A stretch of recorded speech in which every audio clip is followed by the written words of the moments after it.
says, I woke up in a dream, in a dreamless land, the land of opportunity to find out who I am. I am Enrique, running across borders on trains of death, a 13-year-old hungry, dirty, all alone, in search for my mother who is on the other side of a wall of hate. I am Victor, too dumb, too unprepared, too colored to succeed. I want to be a writer, but people of color are not supposed to dream. Callous hands, early mornings, late nights is the place for me. Working for a below minimum wage for borders that were created for corporal greed. I am a Latino, trying to show the world who I really am. I am you. I am an American, in chase of my American dream.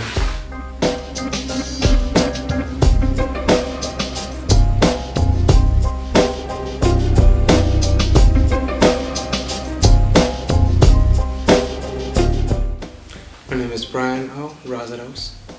My idea of being here is that eventually we get to tell our own story instead of having others coming in and looking from the outside. Even though I'm documented now, I will always be a dreamer, for that is my experience. That will always be my community, and that will always be my motivation for continuing to do what I do. I was born in San Jose, Costa Rica, December 22nd, 1986. And I was born a premature baby. So since I was very little, it was this idea I've always been fighting. At 8 years old, my parents divorced, and that changed a lot of things. In a lot of ways, it felt like I went from an 8-year-old kid to like an 8-year-old adult. And when I was about 13 years old, I ended up coming to the US to a family that I had never met, living with my aunt, her husband, and she had a newborn baby. As he was learning English, so was I. So I would read the cardboard books to the baby, but I was also learning English as I went along. I ended up having to move to another aunt's house. Nowhere was home. Without knowing then, I would never again live with my parents. Being in the neighborhood that I was in, it was easy to fall in this kind of like spiral of self-destructive behavior. And sports literally became my lifeline. I was in high school to play sports.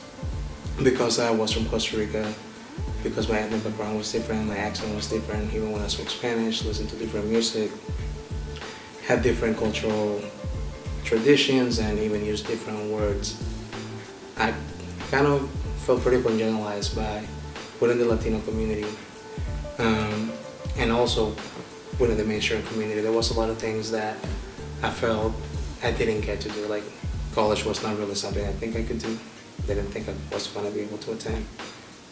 I just had never been given the permission to dream that big.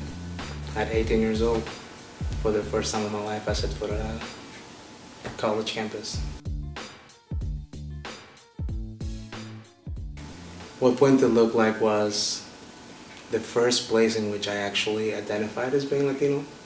I began to do a lot of like advocacy work in Latino communities, and May 1st, 2006, the Great Boycott was going to take place. So at 19 years old, I started helping with the organizing of this national event. At the time, the idea of a dreamer and what the dream act would be wasn't, for me at least, fully developed.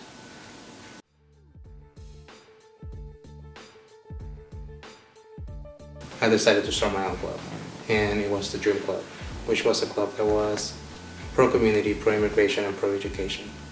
And the idea of the club was to help undocumented students better navigate college, while also helping allies support that process. After the creation of the Dream Club, I started really developing this idea of being a dreamer and what it meant to be a dreamer. When I got to San Jose State, I got involved in a lot of different things. I was involved in Greek life. I'm a brother of Signal and Debate International Fraternity Incorporated.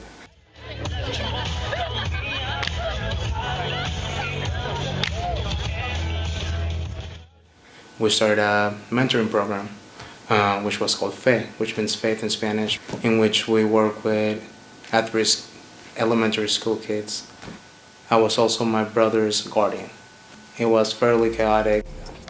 At San Jose State in the fall, a homecoming king and queen are chosen as one of the highest awards in the university.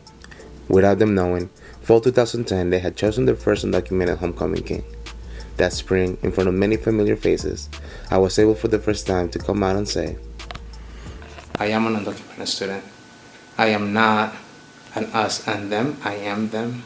all of a sudden something that was political became personal. The AB 540 coalition. We were able to pass a addendum to the Constitution at San Jose State after spring 2010.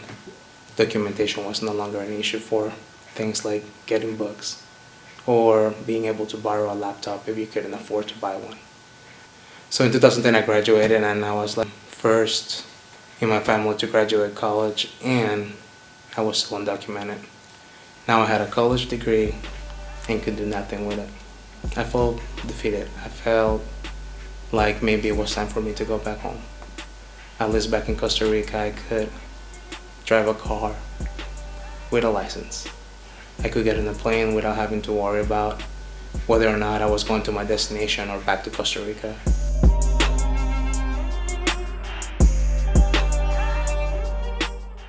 It was really kind of like a tipping point. All of a sudden going back home felt like my only option. I would give myself one last chance, and this last chance was applying to graduate school.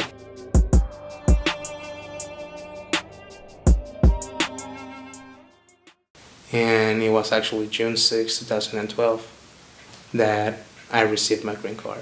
I also thought that becoming documented meant that all my problems would magically disappear. The reality wasn't that. Even though I was documented, my dad continued to be undocumented. There was a lot of maybe survival guilt that came with the documentation. Even the idea of me being the exact same person on June 5th than who I was on June 6th. And knowing that I had done nothing to deserve what I was getting.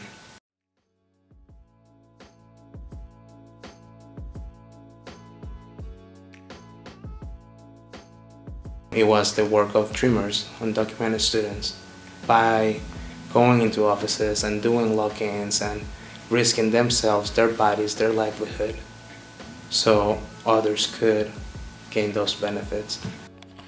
While at SFSU, I began to recognize mentors in my life whom, thanks to, I was able to attend my first conference, publish for the first time, and become involved with research. I was able to experience parts of academia I never knew existed, and began to understand the power knowledge held, and more importantly, the power and responsibility of those who produced it. Was getting my master's and decided to start applying to programs, but life happened. My dad let me know that he was going back to Costa Rica because he was still undocumented, tired, constantly feeling like he had to look over his shoulder. So even though I was documented, it didn't mean that my immigration issues were over and done with. I was also the speaker at my graduation. I knew he wasn't gonna be there. It just became another reason to pursue my doctorate degree. I came to University of Oregon and have tried my best to get involved in things that fit my soul. Right, things like ALAS, an after-school program in which we work with Latinx youth. Feeling extremely lucky to be able to be part of these opportunities that I wish I would have had when I was their age, and I know the value of them. Si te amo y respeto. Si te amo y respeto. If I love and respect you. If I love and respect you. Me amo y respeto yo. Me amo y respeto yo. I was able to get involved in the founding and establishment of Sigma Lambda Beta here at the University of Oregon, which is the first and only Latino-based multicultural fraternity on campus.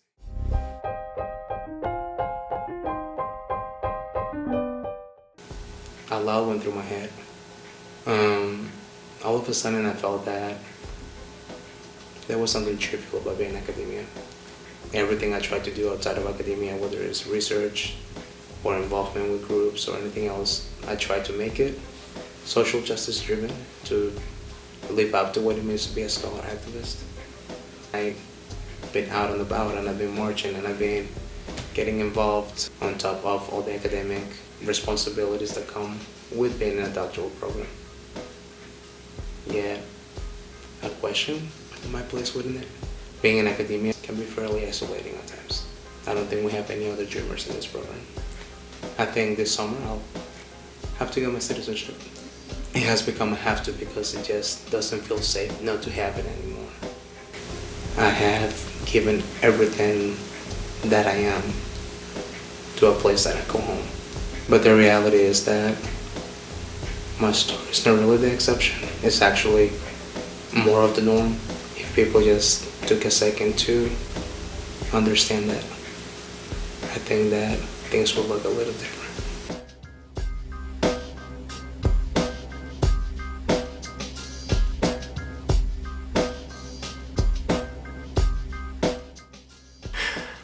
Yo soy el inmigrante sin pueblo, ni de aquí ni de allá, hijo del pueblo y el mundo de mi hogar, criado en el barrio de la mala vecindad, sin rumbo ni sendero, pero con capacidad. Soy la lengua de mi padre y el sonido de hip hop, soy la piel color canela, el descendiente del sur. Mi madre es África, Latinoamérica mi padre, la pasión dentro de mí como fuego arde. Viviendo mi vida pobre en un rico planeta, volando por el mundo like a lost cometa. I'm a walking contradiction, de calle y educado. Pude ser empresario, pero terminé en doctorado. Mi alma llora tinta, mi legacía ha dejado. No soy ningún santo, yo juego con pecado. No me hace falta nada, respiro libremente, pero no seré libre hasta que liberen a mi gente. Yo soy el inmigrante.